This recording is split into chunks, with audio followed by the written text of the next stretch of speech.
La Bible révèle que la fin de toute chose est proche et que Dieu appelle tout homme à pouvoir se réjouir de la seconde venue de Jésus-Christ. L'objectif de cette présentation est de vous préparer à être du nombre de ceux qui gardent les commandements de Dieu et le témoignage, la foi de Jésus-Christ. Eh bien, bonjour à toutes et à tous, et je vous souhaite à chacun un bon sabbat dans le nom de notre Seigneur Jésus-Christ. Je suis content de pouvoir vous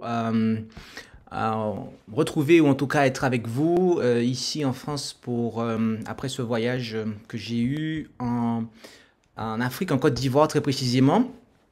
Et nous allons en ce sabbat avoir une étude qui portera sur un sujet qui, je pense, sera de nature à intéresser chacun dans la mesure où nous vivons dans un temps où c'est un sujet qui nous concerne. Et nous allons aller de l'avant afin de pouvoir commencer avec la prière. Et j'invite toutes celles et ceux qui le peuvent, là où c'est possible, à pouvoir prendre la position qu'il convient pour cela.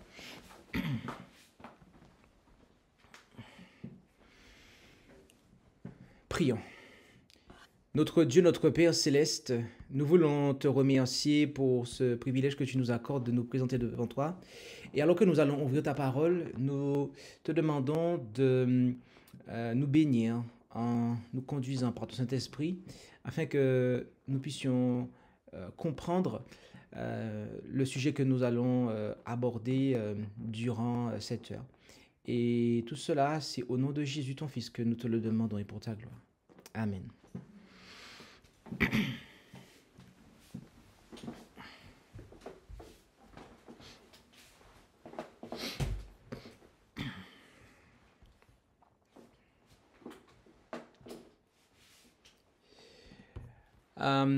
Nous allons, au cours de cette heure, considérer le sujet.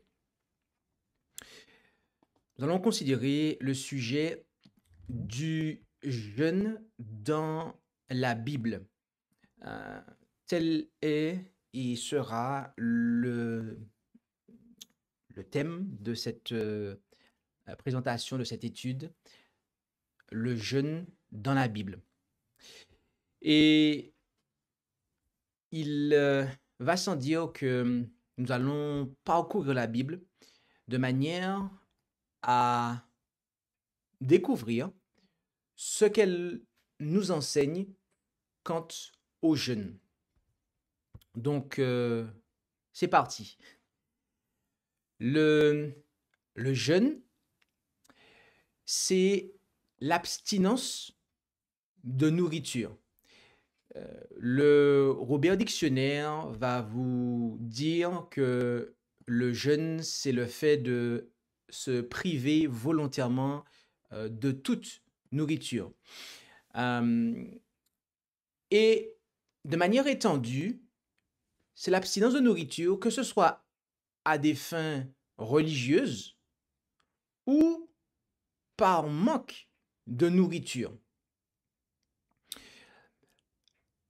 Et la période qui couvre cette abstinence de nourriture, eh bien, est qualifiée de jeûne.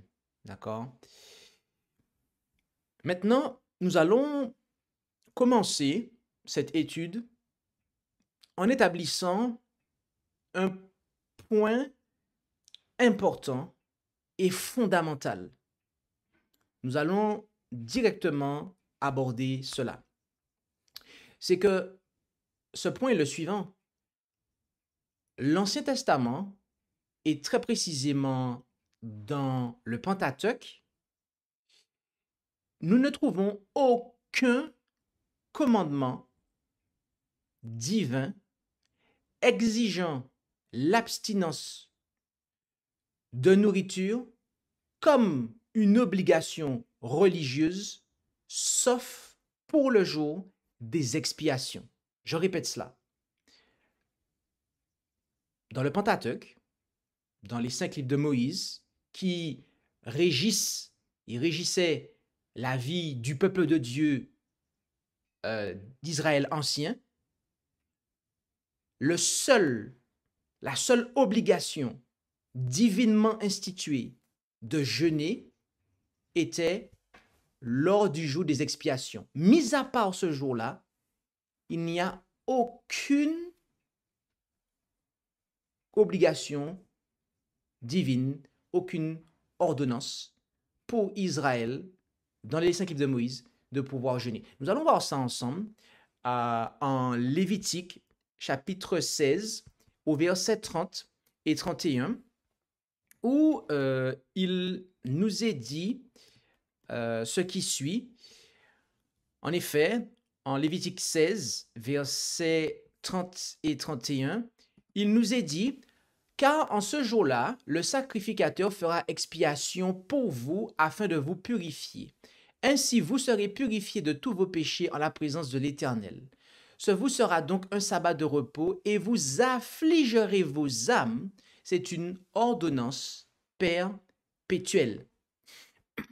Notez ici que il est question que les enfants d'Israël, en ce jour des expiations, eh bien qu'ils devaient affliger leur âme. Et lorsque vous étudiez ce passage, vous vous rendez compte que la signification qui est apportée ici, eh bien, c'est de jeûner. En disant que les enfants d'Israël devaient affliger leur âme, eh bien, cela signifie qu'ils devaient jeûner. D'ailleurs, quand on considère la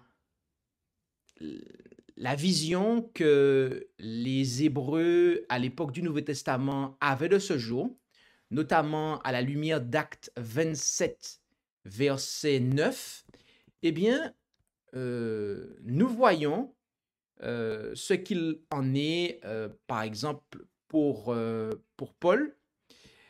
En Actes 27, verset 9, il nous est dit ce qui suit: et parce qu'il s'était écoulé beaucoup de temps et que la navigation était déjà périlleuse, vu que même le jeûne était déjà passé, Paul les exhortait, verset 10, et leur disant, etc., etc. Donc ici, faisant référence au jour des expiations, eh bien, on voit que l'auteur du livre des Actes, et sous-entendu que Paul lui-même le considérait ainsi, eh bien, déclare ce jour comme étant le jeûne. Comme étant le jeûne. Donc, cela montre que, eh bien, le jour des expiations était considéré comme étant le jour de jeûne, le jeûne. Okay? Donc ça, c'est quelque chose de fondamental. C'est quelque chose qui est fondamental. C'était une ordonnance, la seule ordonnance de jeûne de manière perpétuelle pour Israël ancien, c'était au jour des expiations. Et nous allons revenir dessus plus tard dans cette étude. D'accord? Nous posons ce principe-là. Nous allons parcourir et voir d'autres faits bibliques concernant le jeûne, mais nous allons revenir sur cela plus tard dans cette étude. D'accord? Maintenant, après avoir dit cela, il existe de nombreux cas de jeûne volontaires motivés par des motifs religieux. D'accord? Avant d'aller plus loin, je tiens à rajouter quelque chose. C'est que au jour des expiations, eh bien, à ce moment-là, c'était un jour de jugement. C'était le jour de l'année où le sanctuaire était purifié, le peuple était purifié, mais aussi jugé. D'accord? Donc, il y a un rapport avec le péché. Ce jour-là, il y avait la phase finale du traitement du péché. OK? Donc, gardons ça aussi à l'esprit. Après avoir ajouté cette petite note dans ce qu'on a dit au début, on continue en disant qu'il existe de nombreux cas de jeûne volontaire motivés par des motifs religieux. Et dans de tels cas, Le jeûne reflétait vraisemblablement un esprit d'abnégation volontaire et d'humilité devant Dieu, et parfois de pénitence pour le péché. Ok. Souvent, lorsqu'il accompagnait l'intercession auprès de Dieu pour certaines demandes spécifiques, il exprimait la sincérité et l'altruisme. Les Israélites ont jeûné après leur massacre des Benjamites. Par exemple, on peut voir ça en Juge 20 au verset 26, où il nous est dit ce qui suit. Alors tous les enfants d'Israël et tout le peuple montèrent et vinrent à la maison du Dieu fort, et y pleurèrent et se tinrent là devant l'Éternel, et jeûnèrent ce jour-là jusqu'au soir, et offrirent des holocaustes et des sacrifices de prospérité devant l'Éternel.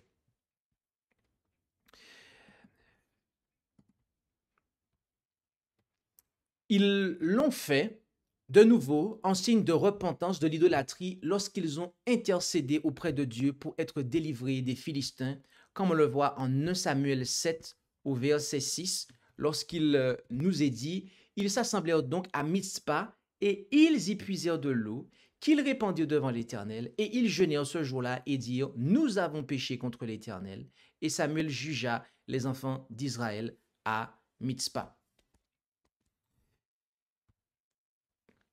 Les hommes de Jabès-Galaad ont jeûné après avoir enterré Saül et ses fils, apparemment en signe de contrition ou de tristesse pour la défaite d'Israël, comme on le voit en 1 Samuel 31 au verset 13 et qu'on lit dans les termes suivants. Puis ils prirent leurs os, les ensevelirent sous un chêne près de Jabès et ils jeûnèrent 7 jours.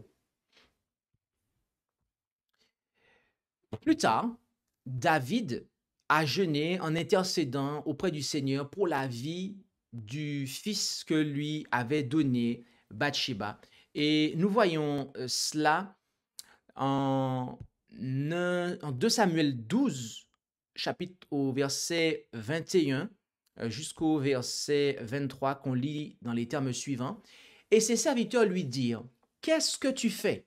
Tu as jeûné et pleuré pour l'amour de l'enfant lorsqu'il était encore en vie. Et après que l'enfant est mort, tu t'es lavé et tu as mangé de la viande. » Et il dit, « Quand l'enfant était encore en vie, j'ai jeûné et pleuré, car je disais, qui sait si l'Éternel aura pitié de moi et si l'enfant ne vivra point. Mais maintenant qu'il est mort, pourquoi jeûnerai-je? Pourrais-je le faire revenir encore? Je m'en vais vers lui et lui ne reviendra pas vers moi. »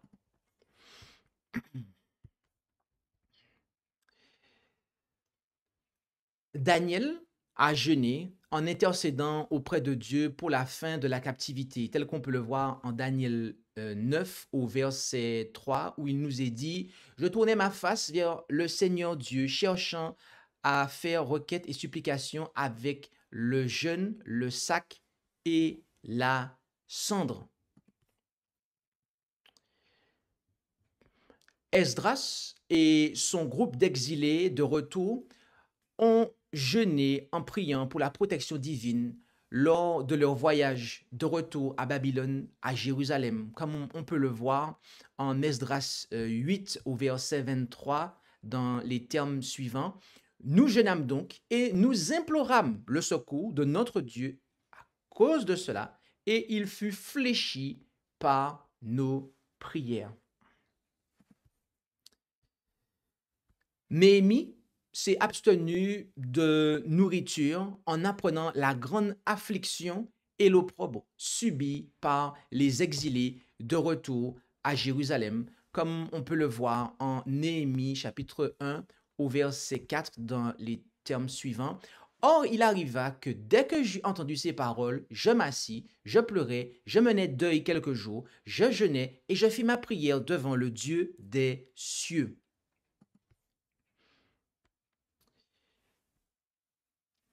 Esther a fait de même avant d'intercéder auprès d'Assuérus pour son peuple, tel qu'on peut le voir en Esther 4 au verset 16, où il nous est dit « Va, assemble tous les Juifs qui se trouveront à Suzanne et jeûnez pour moi et ne mangez et ne buvez de 3 jours, tant la nuit que le jour, et moi et mes demoiselles, nous jeûnerons de même, puis je m'en irai ainsi vers le roi, ce qui n'est point selon la loi, et s'il arrive que je périsse, que je périsse.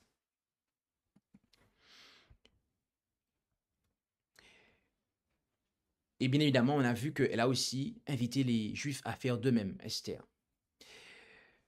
Ce n'est que rarement dans l'Ancien Testament que l'attitude divine concernant la pratique du jeûne est exprimée. D'accord? En Ésaïe, et très précisément dans les écrits des prophètes. D'accord? Ce n'est que très rarement que l'attitude divine concernant la pratique du jeûne est exprimée. Et l'un de ces cas se trouve en Ésaïe 58, du verset 3 au verset 7, que nous allons lire du coup tout de suite. Et nous le prenons ainsi. Pourquoi avons-nous jeûné et tu n'y as eu point d'égard? Pourquoi avons-nous affligé nos âmes et tu n'en t'es point soucié? D'ailleurs, au passage, notez une chose, c'est que ici, jeûner et affliger son âme sont employés de manière synonyme, d'accord? Ce qui prouve ce que nous disions tout à l'heure par rapport à Lévitique, ok? Lévitique 16. Voici, poursuit-il au verset 3, au jour de votre jeûne, d'accord? Vous trouvez votre volonté et vous exigez tout ce en quoi vous tourmentez les autres. Voici, vous jeûnez pour faire des procès et des querelles et pour frapper du poing méchamment. Vous ne jeûnez point comme ce jour le requirait, afin de faire que votre voix soit exaucée d'en haut. Est-ce là le jeûne que j'ai choisi, que l'homme afflige son âme un jour? Est-ce en courbant sa tête comme le jonc et en étendant le sac et la cendre? Appelleras-tu cela un jeûne, un jour agréable à l'Éternel? Au verset 6. N'est-ce pas plutôt ici le jeûne que j'ai choisi, que tu dénoues les liens de la méchanceté, que tu délies les cordages du joug, que tu laisses aller libres ceux qui sont foulés et que vous rompiez tout joug? N'est-ce pas que tu partages ton pain à celui qui a faim et que tu fasses venir en ta maison les affligés qui sont errants, etc., etc. Ok? Et au travers de ce passage d'Ésaïe 58, versets 3 à 7, Dieu rejette le jeûne de son peuple en temps d'apostasie nationale, déclarant que le jeûne qu'il a choisi consiste dans la justice et la miséricorde exercées envers les autres. En Jérémie 14, au verset 12, nous apprenons autre chose à cet égard, dans les termes suivants. Quand ils jeûneront, je n'exaucerai point leurs cris, et quand ils offriront des holocaustes et des oblations, je n'y prendrai point de plaisir. Mais je les consumerai par l'épée et par la famine et par la mortalité. Ici, le Seigneur déclare qu'il refuse d'accepter, qu'il refusera d'accepter un jeûne qui ne sera pas accompagné d'une réforme de la vie. Et pendant la captivité babylonienne, les Juifs se sont habitués à jeûner lors de certains anniversaires liés à la chute de Jérusalem et à la destruction du temple, et voire même peut-être au meurtre de Guédalia.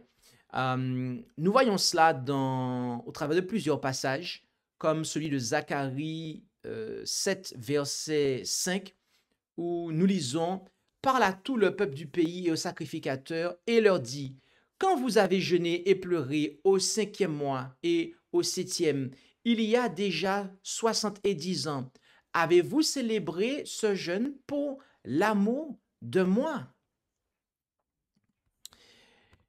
Vous avez d'autres passages qui montrent aussi cela, des passages tels que celui que nous trouvons en Jérémie 52, versets 6 et 7, où il nous est dit: Et le 9e jour du 4e mois, la famine se renforça dans la ville, tellement qu'il n'y avait point de pain pour le peuple du pays.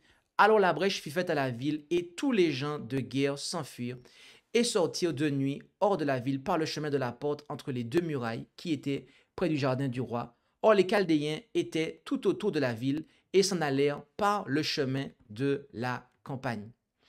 Donc, nous voyons ici que il y avait ce rapport entre le moment où Jérusalem a été prise, la destruction du temple, et le jeûne dont il est parlé en Zacharie 7 au verset 5. Mais Dieu ne s'est pas intéressé à ces signes extérieurs, présumés d'humilité et de repentance, comme on l'a vu au verset 5 de Zacharie 7.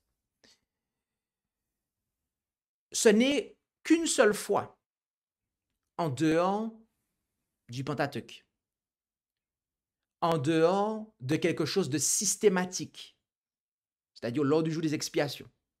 Ce n'est qu'une seule fois que Dieu est décrit comme appelant le peuple à jeûner pour, accompagner sa repentance. Et cette occurrence se trouve en Joël 2 au verset 12, que nous trouvons dans les termes suivants. Maintenant donc aussi, dit l'Éternel, retournez-vous jusqu'à moi de tout votre cœur, avec jeûne, avec larmes et lamentation. D'accord? Donc, voici la seule occurrence que nous avons, ponctuelle, qui n'est pas comme le jour des expiations systématique, où le Seigneur demande à Israël de jeûner. Et notez que le point commun qu'il y a avec le jour des expiations, c'est par rapport justement au péché. Oui, c'est pour qu'ils puissent revenir à Dieu. On sait que le péché, c'est ce qui met une séparation entre Dieu et nous. Donc, lorsque Dieu nous dit de revenir à lui, et il dit revenez jusqu'à moi de tout votre cœur avec jeûne, avec larmes et lamentation, eh bien, on voit que le jeûne, lorsqu'il est commandé par Dieu, que ce soit au jour des expiations, de manière systématique, ou que ce soit de manière ponctuelle, eh bien, c'est en rapport avec le fait de se rapprocher de Dieu. OK? Le fait de se rapprocher de Dieu. En Exode 34, au verset 28, on voit que Moïse demeura là avec l'Éternel 40 jours et 40 nuits sans manger de pain et sans boire d'eau. Et l'Éternel écrivit sur les tables les paroles de l'Alliance, c'est-à-dire les 10 paroles. Nous apprenons que Jésus, en Matthieu 4, au verset 2, eh bien, quand il eut jeûné 40 jours et 40 nuits, finalement, il eut faim. Donc, ces deux hommes, Moïse et Jésus, le Fils de Dieu, ils ont chacun jeûné pendant 40 jours. Nous pouvons dire dans des circonstances où la nourriture n'était pas facilement accessible. Mais nous pouvons également dire dans des circonstances où, eh bien, ils avaient une préparation. Ils se préparaient à recevoir de Dieu quelque chose. Moïse recevait les instructions de Dieu pour donner au peuple. Et Jésus, après son baptême, est allé au désert avant de pouvoir, eh bien, commencer son ministère. Les Juifs pieux jeûnaient 2 fois par semaine, comme on l'apprend en Luc 18 au verset 12. Je jeûne 2 fois la semaine et je donne la dîme de tout ce que je possède, déclare ce juif pieux que Jésus cite dans sa similitude ici. Et la tradition juive nous permet de comprendre qu'il s'agissait du lundi et du jeudi qu'il faisait cela. Une pratique que Jésus n'a ni approuvée ni désapprouvée, bien que lui et ses disciples n'observaient pas ces jeûnes rituels, comme on peut le voir dans des passages tels que Matthieu 9, versets 14 et 15. Alors les disciples de Jean vinrent à lui et lui dirent, « Pourquoi nous et les pharisiens jeûnons-nous souvent et tes disciples ne jeûnent point ?» Et Jésus leur répondit, « Les gens de la chambre du nouveau marié peuvent-ils s'affliger pendant que le nouveau marié est avec eux? Mais les jours viendront où le nouveau marié leur sera ôté, et c'est alors qu'ils jeûneront. » Ça, c'est intéressant. Notez que Jésus déclara que c'est lorsque il leur sera ôté que ses disciples vont jeûner. Gardez ça à l'esprit. C'est intéressant, car tout à l'heure, on va voir effectivement l'application de cela et l'associer avec ce qu'on a vu précédemment. On a des passages aussi. Donc cela est repris en Marc 2, versets 18 à 20. Et on le voit aussi en Luc 5, versets 33 à 35. Donc c'est des parallèles du passage que nous venons de voir en Matthieu 9, versets 14 et 15. La seule instruction relative au jeûne qui émana des lèvres de Jésus était que ce dernier, donc le jeûne, ne devait pas être fait, pratiqué de manière ostentatoire. Et ça, on le voit en Matthieu 6, du verset 16 au verset 18, dans les termes suivants. « Et quand vous jeûnez, ne prenez point un air triste comme le font les hypocrites, car ils se rendent tout d'effet de visage, afin qu'ils paraissent aux hommes qu'ils jeûnent. En vérité, je vous dis qu'ils reçoivent leur récompense. Mais toi, quand tu jeûnes, oins ta tête et lave ton visage, afin qu'il ne paraisse point aux hommes que tu jeûnes. Mais ton Père qui est présent dans ton lieu secret, et ton Père qui te voit dans ton lieu secret te récompensera publiquement. » Ok? Les dirigeants d'Antioche, de l'église d'Antioche, ont jeûné avant d'ordonner Paul au ministère de l'Évangile, comme on le voit en Acte 13, du verset 2 au verset 3.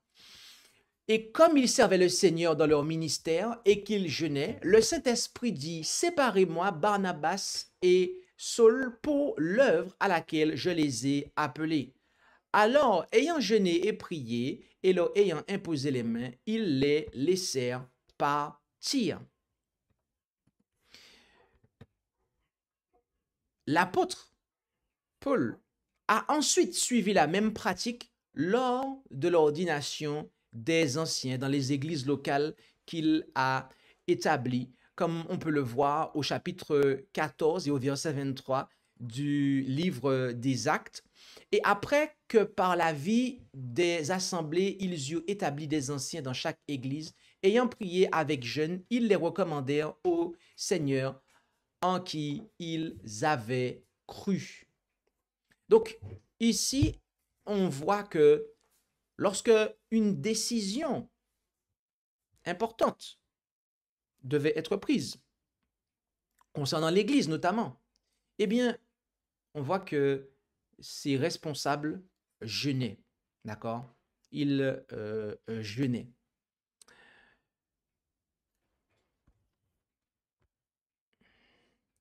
Il existe Alors, ça, on va donc poursuivre.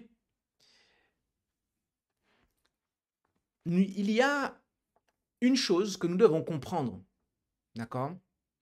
C'est que affliger le corps pour le péché de l'âme, c'est esquiver le problème et manquer la vraie nature de la repentance. Puisque le péché est une maladie de l'âme et non du corps. Et je vais reprendre cela, d'accord? Euh, affliger le corps pour le péché de l'âme, notamment par le jeûne, c'est esquiver le problème et manquer la vraie nature de la repentance, puisque le péché est une maladie de l'âme et non du corps. Le principal avantage à tirer du jeûne est la clarté d'esprit qui vient avec l'abstinence complète ou partielle de nourriture et qui permet à une personne de recevoir plus distinctement et de comprendre plus distinctement la volonté de Dieu. Donc, on comprend pourquoi, eh bien, cela fut le cas d'une manière particulière et spéciale et singulière pour Moïse et Jésus, mais aussi d'une façon beaucoup plus commune à nous par les dirigeants de l'église d'Antioche, aussi bien que par Paul lui-même. Cela permet d'avoir l'esprit plus clair. La science moderne, justement, nous a permis en tout cas mis en lumière qu'il y a un rapport, entre nos intestins et notre cerveau. Okay? D'ailleurs, je fais appel à votre expérience. Avez-vous déjà eu des maux de ventre? Je pense que les adultes pourront répondre un oui à cela. Et quand vous avez eu des maux de ventre, avez-vous eu une facilité à pouvoir réfléchir, une fluidité et une clarté de réflexion? La réponse est non. Donc, cela montre que lorsque l'on s'abstient de nourriture, eh bien, cela nous permet d'être optimal dans notre réflexion, dans notre discernement. Et donc, cela vient corroborer et expliquer pourquoi, lorsqu'il des décisions importantes devaient être prises, ou lorsque on voulait comprendre la volonté de Dieu, comme Daniel, eh bien, le jeûne a été employé. D'accord?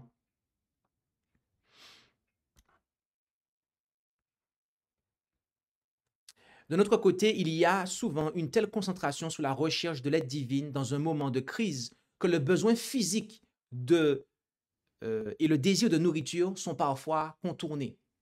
C'est-à-dire que parfois, euh, nous jeûnons non pas pas de manière non programmée, d'accord? Mais c'est parce que nous traversons une situation, comme on l'a vu précédemment, d'accord, en cas de deuil ou en cas de calamité, eh bien que, en fait, l'envie, le désir de manger euh, n'est pas quelque chose qui nous anime. Et donc, nous allons de facto, je dirais, jeûner. Okay? Ça aussi, c'est quelque chose qu'on a vu dans la Bible. Je pense que je peux faire aussi appel à votre expérience. Vous avez certainement déjà eu de mauvaises nouvelles ou des choses qui sont venues vous bouleverser. Et aussi bon qu'ait été le repas qu'on vous avait préparé, en fait, vous n'avez pas eu envie de manger. Hein. Cela vous a coupé l'appétit. Donc, vous avez à ce moment-là jeûné. Ce n'était pas programmé, mais c'est quelque chose qui s'est passé. Okay? Il faut savoir que les pharisiens interprétaient Néhémie 8, versets 10 et 12 de manière à rendre illégal le jeûne le jour du sabbat. On va prendre ce passage-là avant de pouvoir élaborer davantage dessus. Ce passage nous dit donc, puis on leur dit, allez manger du plus gras et buvez du plus doux et envoyez-en des portions à ceux qui n'ont rien de près, car ce jour est saint à notre Seigneur. Ne soyez donc point tristes, puisque la joie de l'Éternel est votre force. Et les Lévites faisaient faire silence par tout le peuple en disant, faites silence, car ce jour est saint et ne vous attristez point. Ainsi, tout le peuple s'en alla pour manger et pour boire et pour envoyer des présents et pour faire une grande réjouissance parce qu'ils avaient bien compris les paroles qu'on leur avait enseignées. OK? Ici, on voit que le contexte de ce passage, eh bien, est le sabbat, d'accord? Quand vous regardez tout ce chapitre, vous vous rendez compte que le contexte ici, eh bien, est celui du sabbat. Et donc, les pharisiens interprétaient ce passage de ces versets de Néhémie de manière à rendre illégal le jeûne, le jour du sabbat, à moins que le sabbat ne tombe au jour des expiations. Donc, ça, on a là ici un extrême, d'accord? C'est-à-dire que de dire que il n'est pas légal de jeûner le jour du sabbat, cela est un extrême. Cela est un extrême. Pourquoi? Parce que vous avez Moïse qui a jeûné pendant 40 jours. Et pendant ces 40 jours-là, il y avait des sabbats. Jésus aussi a jeûné pendant 40 jours. Et pendant ces jours-là, il y avait des sabbats. Donc, l'idée selon laquelle jeûner le jour du sabbat est totalement interdit, cela est un extrême. Mais il y a un autre extrême, d'accord? C'est que plus tard, le christianisme, et je place ce mot-là entre guillemets, très précisément, pourquoi je le place entre guillemets?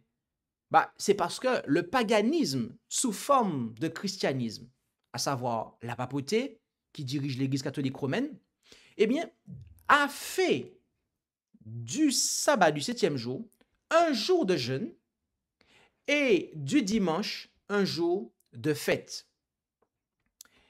Et c'est comme ça que fut rendu méprisable le jour du Seigneur, donc le sabbat du 7e jour, et que fut rendu agréable et propice la sanctification du dimanche. Donc là, on a en fait un autre extrême qui est que de faire de ce jour un jour de jeûne, là c'est un autre extrême. Ok? C'est un autre extrême. Et donc, aucun de ces extrêmes-là n'est bon. Et ces deux extrêmes-là doivent être, de ce fait, évités. Maintenant, revenons à ce que nous avons dit au tout début, d'accord? Et c'est sur ça que nous allons conclure. Nous avons dit que dans le Pentateuque, dans l'Ancien Testament, très précisément, la seule fois, la seule occasion où le peuple devait systématiquement jeûner, c'était au jour des expiations. D'accord? C'était à ce moment-là que le peuple d'Israël était divinement convoqué à jeûner. Mis à part cela, il n'y avait pas d'institution divine de manière régulière à jeûner, mis à part ce jour-là. D'accord? Le reste, c'est des initiatives personnelles. OK? Toutes les autres occurrences qu'on voit, sauf celle en Joël, où là c'est ponctuel de la part de Dieu, mais mis à part ça, ce sont des initiatives qui relèvent, qui sont personnelles. On a vu que les pharisiens, ils ont essayé d'établir des jeûnes rituels et ils reprochaient à Jésus de ne pas rentrer dans ça avec ses disciples. Mais, bien aimés, soyons clairs, la seule fois où Dieu a demandé à Israël, la seule fois où il a institué, je parle d'institution, le jeûne, c'est au jour des expiations. D'accord? Et cela est en rapport avec le traitement du péché. Aujourd'hui, le Nouveau Testament, l'Évangile, nous apprend que Jésus, eh bien, il est entré dans le sanctuaire. Ok?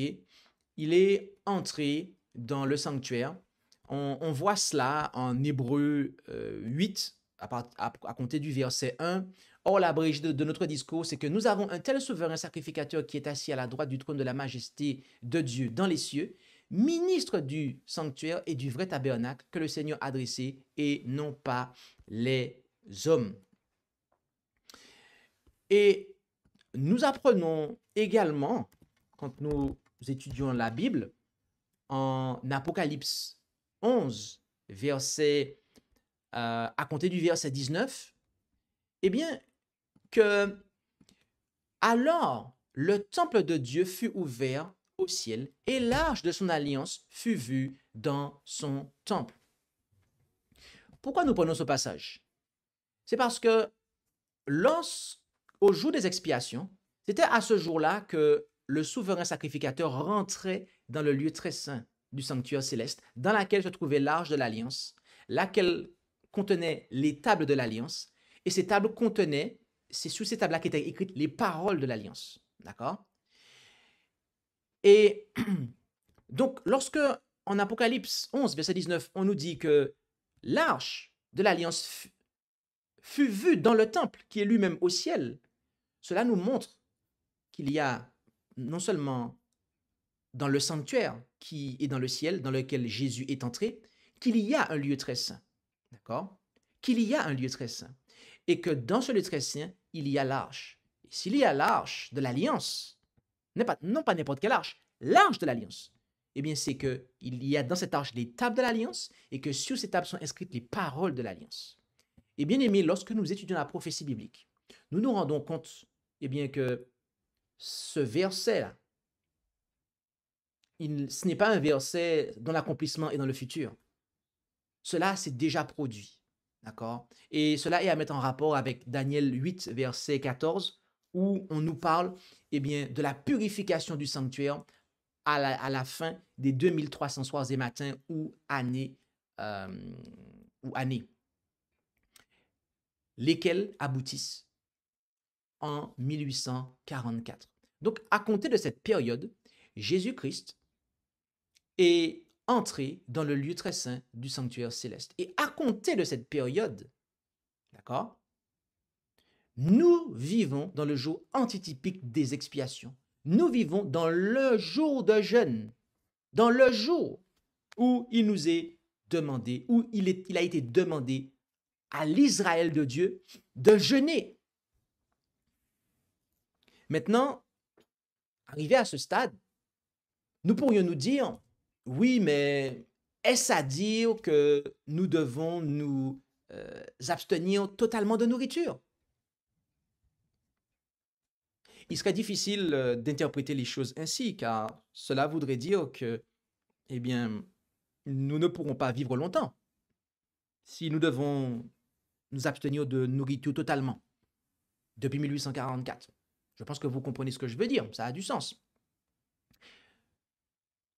Mais alors, comment s'applique le jeûne à notre époque? Comment s'applique le jeûne à notre époque? À nous qui vivons dans le jour antitypique des expiations. À nous qui sommes sur terre et qui avons un souverain sacrificateur dans le ciel qui est dans le lieu très saint du sanctuaire céleste, comment nous qui sommes sur terre, avec notre souverain sacrificateur dans le sanctuaire, dans le lieu très saint du sanctuaire céleste, comment nous qui sommes sur terre devons-nous jeûner durant ce jour et par rapport à ce jour?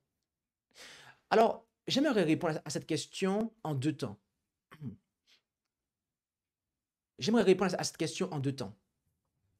Et le premier temps, ça va être le suivant. C'est que dans les termes qui sont employés dans Lévitique, on nous parle d'affliger nos âmes. D'accord? Et justement, il y a un passage dans le livre du prophète Ésaïe, au chapitre 22 et au verset 13, où, eh bien, cela est, il y a un écho à cela. On va lire cela, on va lire ceci à compter du verset 12 très précisément. Ésaïe 22, à compter du verset 12. Et notez cela avec moi par rapport aux jeunes très précisément.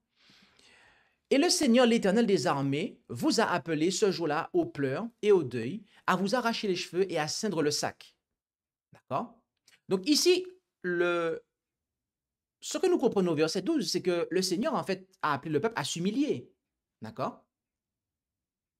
Donc, c'est vraiment un contexte ici, un contexte qui est de manière frappante, qui se rapproche de celui du jour des expiations.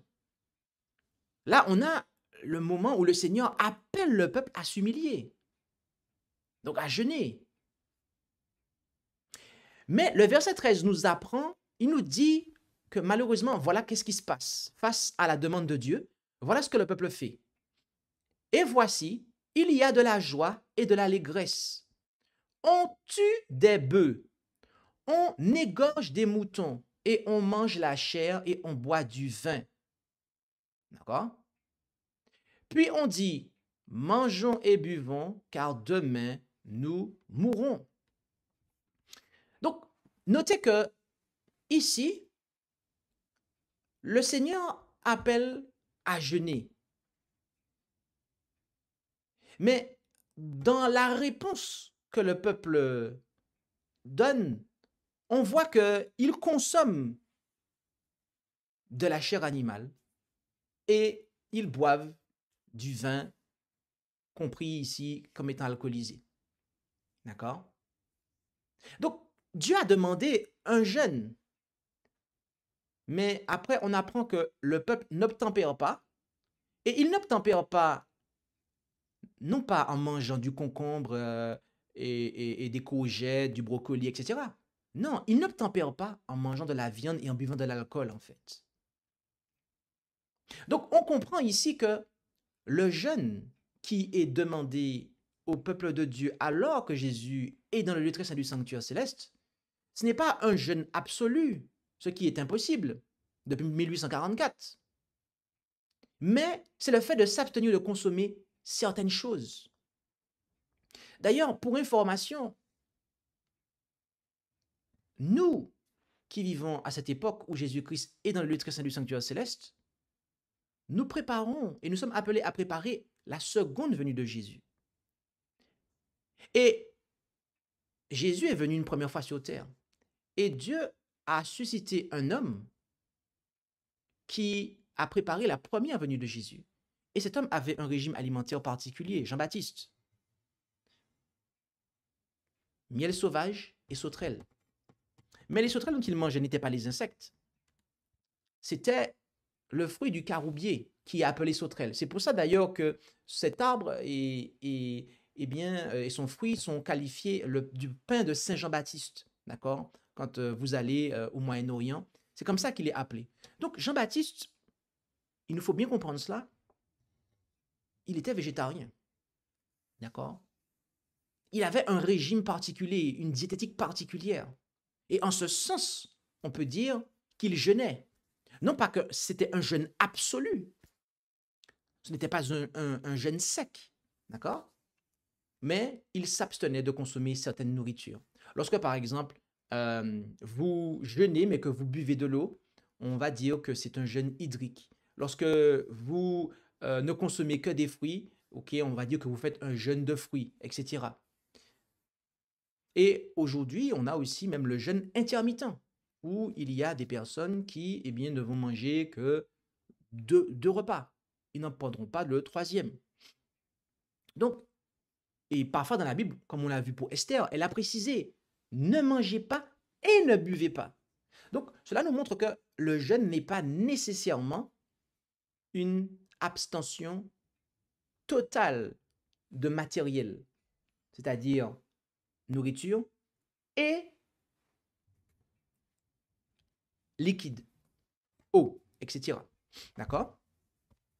Cette parenthèse étant faite, revenons à Ésaïe, où Dieu a demandé à ce que le peuple puisse jeûner. C'est-à-dire qu'il puisse mettre de côté certains produits alimentaires. Mais ce n'est pas ce que le peuple fait. Bien-aimés, aujourd'hui, tout comme pour Jean-Baptiste, qui a préparé la première venue de Jésus, Dieu nous appelle aujourd'hui aussi à pouvoir jeûner de la sorte, à mettre de côté le mouton, à mettre de côté la chair des animaux, d'accord? L'alcool aussi. Mais malheureusement, la prophétie nous apprend que il y a de ceux qui se disent être disciples du Seigneur Jésus-Christ, qui est souverain sacrificateur dans le lieu très saint du sanctuaire céleste. Ils savent que Jésus-Christ est là-haut. Ils savent qu'il fait l'expiation finale. Ils savent cela.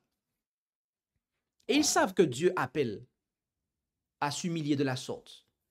Ils savent qu'ils sont dans le jour antitypique des expiations et que ce jeûne leur est demandé. Mais leur réponse est la suivante. Mangeons et buvons, car demain, nous mourrons. Vous savez, au départ, je pensais que ça, c'était un dicton dans la Bible, en fait. En fait, plus précisément, je pensais que c'était un dicton du monde. D'accord? Je pensais que c'était un dicton du monde, en fait. Pourquoi? Parce que j'ai entendu plusieurs fois des gens me dire ça avant de lire la Bible. Et le jour où j'ai ouvert la Bible et que je suis tombé sur ce passage, je me suis dit, oh, c'est fort. C'est fort.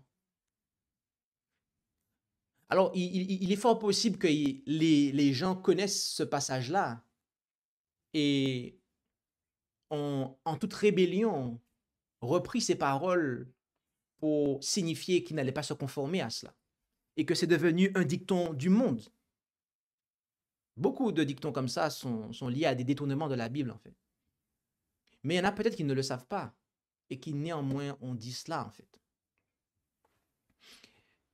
Est-ce que vous savez ce que Dieu a dit à cet égard? À ceux qui se considèrent être des disciples de Jésus, qui est dans le lieu très saint du sanctuaire céleste, qui fait l'expiation finale et qui sont appelés par Dieu à jeûner de la sorte et qui, face à un tel appel, refusent d'obtempérer et veulent continuer à manger de la chair et à boire de l'alcool. Est-ce que vous savez qu'est-ce que Dieu a promis à ces gens-là, en fait? Notons la suite.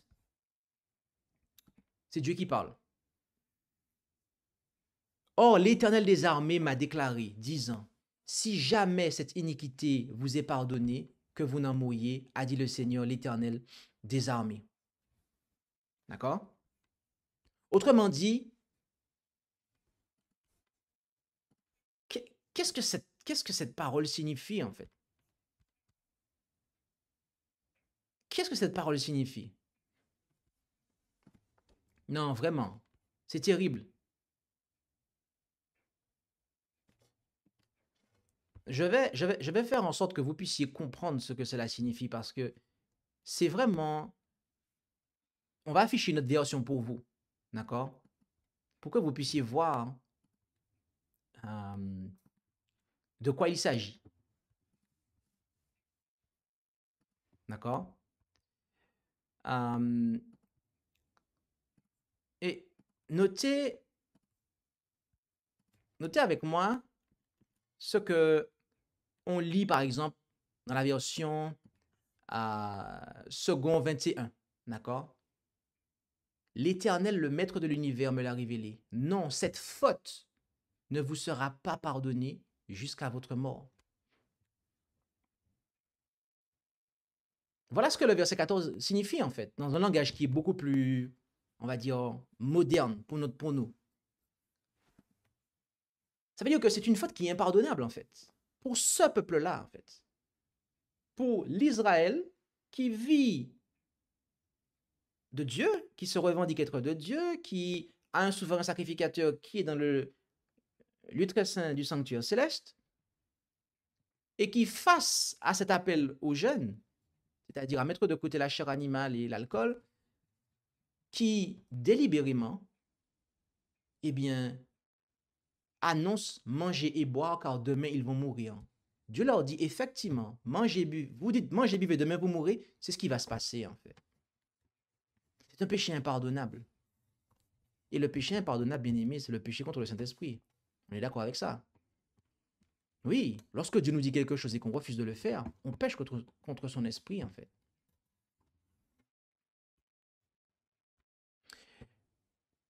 Et donc, Dieu ici nous appelle à cela. Et pourquoi Dieu nous appelle, nous qui vivons à l'époque où Jésus, en tant que souverain sacrificateur, est dans le lieu très saint du sanctuaire céleste? Pourquoi Dieu nous appelle? Pourquoi nous appelle-t-il à jeûner de la sorte? Eh bien, c'est parce que nous vivons à l'époque du jugement, à l'époque où nous devons être purifiés du péché. Et donc, nous devons avoir le discernement nécessaire de manière à remporter la victoire sur le péché. Or, si nous satisfaisons la chair, notre chair, en nous repaissant des carcasses, en nous alcoolisant, eh bien, nous sommes par là en train de refuser de nous purifier. D'accord? Nous sommes par là en train d'entraver l'œuvre que Dieu veut faire dans notre vie. OK? Nous sommes par là en train de brouiller le discernement que Dieu désire, dont Dieu désire nous doter, de manière à pouvoir, eh bien, remporter la victoire sur le péché, pour comprendre les artifices du diable qu'il veut, au travers desquels il veut nous maintenir dans le péché. Donc, voilà pourquoi Dieu demande cela, en fait. Voilà pourquoi Dieu demande cela. Et bien aimé, si les personnes qui parlent ainsi, ce sont des personnes, en fait, c'est-à-dire qui, avec les mots qui sont au verset 14 d'Ésaïe 22, mangeons, buvons, demain nous mourrons, ce sont en fait des personnes qui ont pour Dieu leur ventre, d'accord? Ça, on le voit et en Philippiens chapitre 3 au verset 19, d'accord? Si vous prenez Philippiens chapitre 3 au verset 19, on vous dit, desquels la faim et la perdition, desquels le Dieu est le ventre, d'accord? Et desquels la gloire est dans leur confusion, n'ayant d'affection que pour les choses de la terre. Donc, en fait, ici, les personnes qui sont décrites par Isaïe 22, etc., dans les versets que nous avons lus, ce sont des personnes qui ont pour Dieu leur ventre. Dieu nous appelle à jeûner. Mais si je ne suis pas prêt à mettre de côté certaines choses, eh bien, c'est que ces choses-là sont une idole pour moi. Ces choses-là sont une idole pour moi.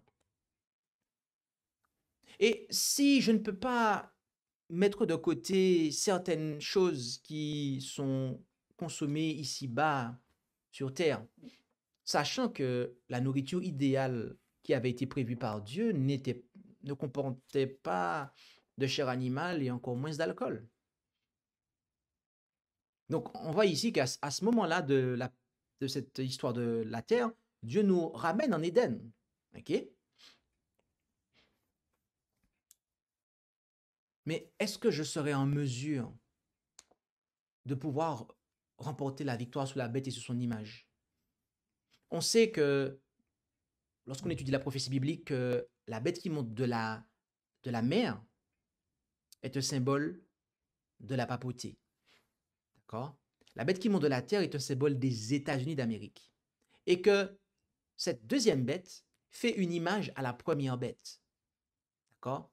Un système politico-religieux au travers duquel eh bien, le civil est au contrôle, à la guise, à la merci du religieux pour faire appliquer des lois, et notamment la loi du dimanche. Et ceux qui ne s'y conformeront pas seront économiquement boycottés. Ils ne pourront ni acheter ni vendre. Ce moment-là, l'Écriture nous dit qu'il viendra. Il est devant nous.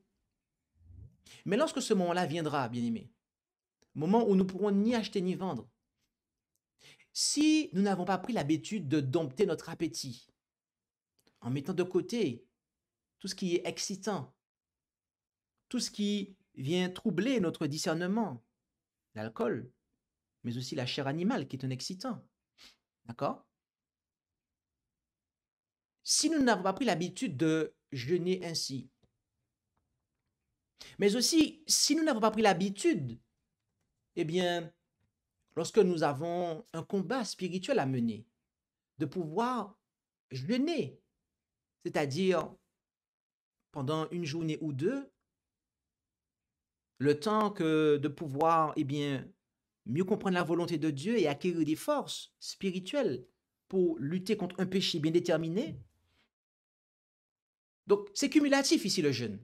Déjà, mettre de côté de manière définitive certains produits alimentaires, alcool, chair animale, mais lorsque c'est nécessaire dans notre combat spirituel, si nous ne savons pas, eh bien, pendant un jour, 2 jours, nous abstenir de nourriture, comment allons-nous faire si nous n'avons pas pris l'habitude de mettre de côté certains produits qui ne sont pas en définitive bons pour notre santé?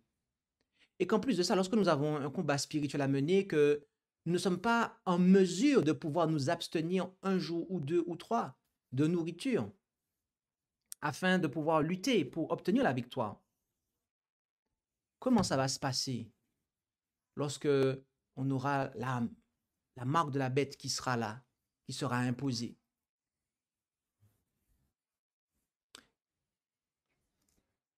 Dieu a promis qu'il nous apportera la nourriture, un peu à l'instar d'Élie.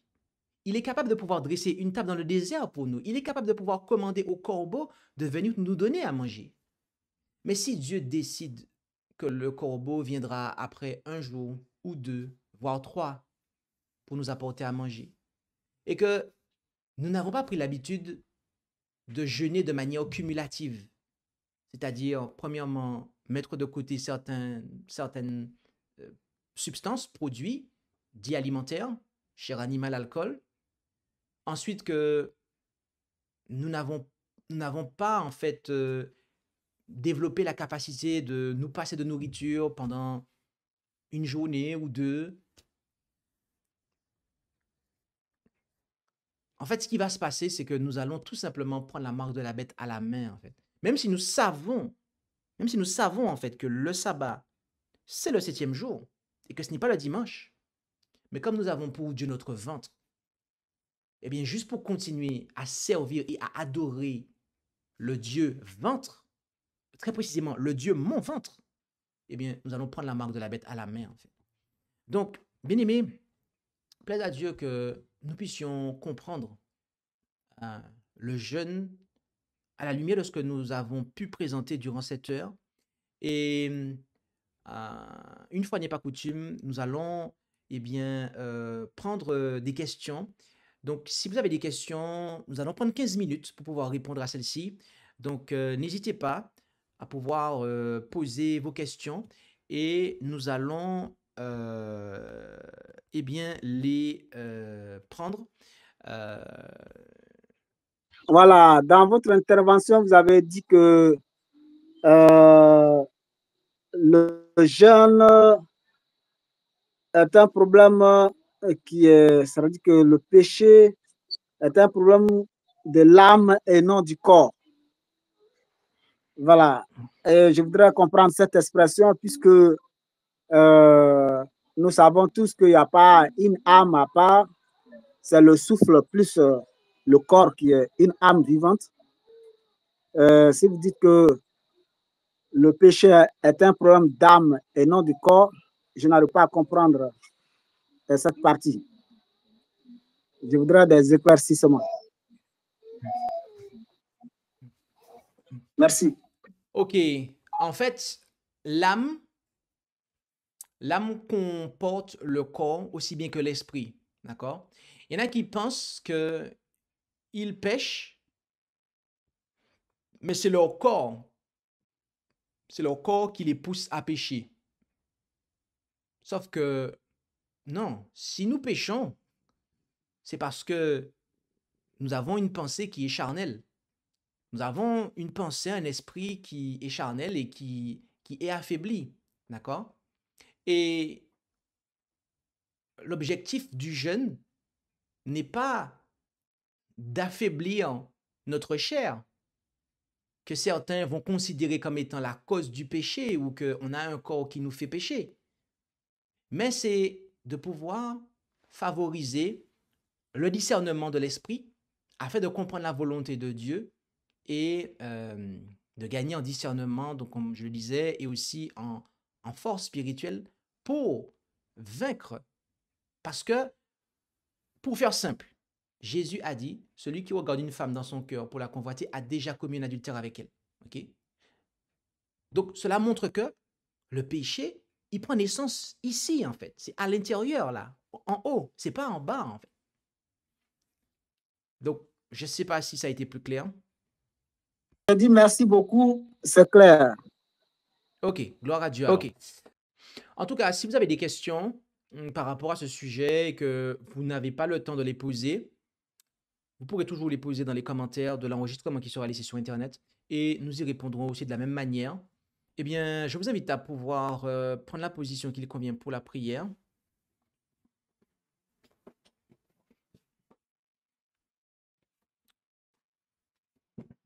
Prions. Notre Dieu, notre Père céleste, nous voulons te remercier pour ta parole qui est bien véritablement une lampe à nos pieds et une lumière sur notre sentier. Et nous comprenons que tu nous appelles, tu nous as appelés à jeûner dans le cadre de la purification du péché, dans le cadre de notre rapprochement d'avec toi. C'est ainsi que tu prends plaisir au jeûne et aussi lorsqu'il est fait de manière non ostentatoire et avec une sincérité de cœur. Et donc, dans le sens religieux du terme, nous comprenons que c'est ainsi que nous devons voir les choses. Alors aide-nous à comprendre la nécessité, le bien fondé de jeûner comme tu nous l'as montré dans ta parole, que ce soit en nous abstenant de certaines choses, mais aussi en nous abstenant de nourriture pendant 1 ou plusieurs jours, afin de pouvoir acquérir discernement. Mais aussi parfois, il sera parfois le cas où nous ne mangerons pas parce que notre esprit ne sera pas disposé à pouvoir manger ou que éventuellement la nourriture ne sera pas suffisante pour cela. Aide-nous à pouvoir être en mesure de jeûner dans ces moments-là et être en mesure de dompter notre appétit afin que ce dernier ne nous domine pas et ne nous conduise pas à servir notre adversaire. Alors, bénis chacun d'entre nous et aide-nous à comprendre les choses pour ta gloire. Et c'est dans le nom de Jésus que nous t'en prions, Père. Amen. Merci d'avoir écouté cette présentation avec intérêt. Pour plus d'informations, consultez notre site internet lereste.org et suivez-nous sur Facebook ainsi que sur YouTube à @lereste.